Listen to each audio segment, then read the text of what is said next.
তো আমরা এখন একটু বেরোচ্ছি। আমি মিঙ্কু আর ঝিঙ্কুকে বাড়িতে রেখে গেলাম ডিমার কাছে, আর আমরা একটু চট করে বাগুইহাটি ঘুরতে যাচ্ছি। ঘুরতে না, কিছু টুকটাক কেনাকাটা দেখবো, ওখানে ওই বাচ্চাদের ধুতি পাঞ্জাবি সেট পাওয়া যায় কিনা এসব দেখতে যাচ্ছি। তা আপনাদের দেখাবো।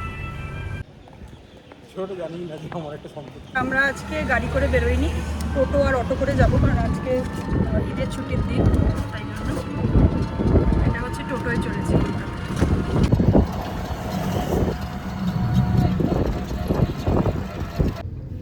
এই দিক দিয়ে আপনার শর্টকাট হবে, সোজা গেলে তো সেই চিনার পার্ক অনেক। অটো পেলাম না, ফাইনালি আমরা সেই উবার করেই যাচ্ছি। বাড়ি থেকেই উবারটা নিতে পারতাম। যাই, এই যে আমরা এমন একটা ক্যাবে এসেছি যে ক্যাবটা একটা মেয়ে চালায়, মহিলা, হ্যাঁ মহিলা ক্যাব ড্রাইভার। আমি ফার্স্ট টাইম করলাম। আমরা এসে গেছি বাগুইহাটি মার্কেটে, এবার আমরা দেখছি দোকানটা খোলা আছে কিনা।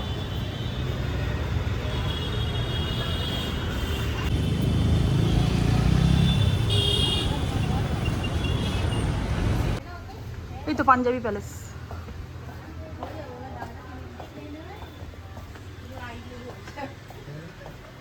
তো পাঞ্জাবি কেনা হয়ে গেল, মিঙ্কু ঝিঙ্কু আর দীপ্তনীল সবারই কিনেছি। পরে আমরা দেখাবো, এগুলো সব দুর্গাপুজোর সময় পরা হবে। এই দোকানটা খুব ভালো, এখানে অনেক পাঞ্জাবি টাঞ্জাবি ভালো পাওয়া যাবে। চল এই দোকান একবার একটু রাউন্ড মেরে নিই, কোথায় কি পাওয়া যাচ্ছে একটু দেখে নিই। চল। না কিছু, যেটা খুঁজতে এসেছিলাম সেটা পেয়ে গেলাম। আজকে আসলে ঈদের দিন তো সবকটা দোকান প্রায় বন্ধই ছিল, বাট এইখানে দোকান পেয়ে গেছি, একটাই দোকানে। তো মোটামুটি আমাদের কেনা হয়ে গেছে, দুর্গাপুজোর সময় ওরা পড়তে পারবে। তো আজকে এটা হচ্ছে বাগুইহাটি মার্কেট, কিন্তু আজকে ঘটনাচক্রে সব বন্ধ, কারণ আজকে আমরা ঈদের ছুটির দিন চলে এসেছি ভুল করে।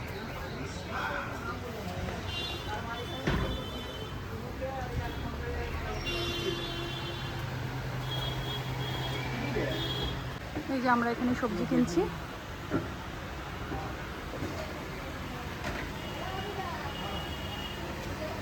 খুব ভালো এই মার্কেটটা, মানে সব কিছুই আছে সব। হ্যাঁ নিয়ে নে একটা ছোটো, অবশ্যই না নিতে হবে না, মা খায় না। তো এই পেঁপে নিয়ে নে, কাঁচা পেঁপে, তাহলে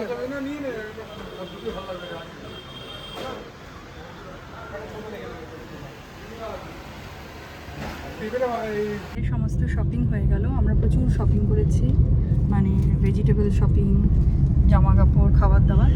এবার আমরা বাড়ির দিকে যাচ্ছি, বাচ্চা দুটোকে একা রেখে এসেছি, জানি না ওরা কী করছে, ঘুমাচ্ছেই হয়তো।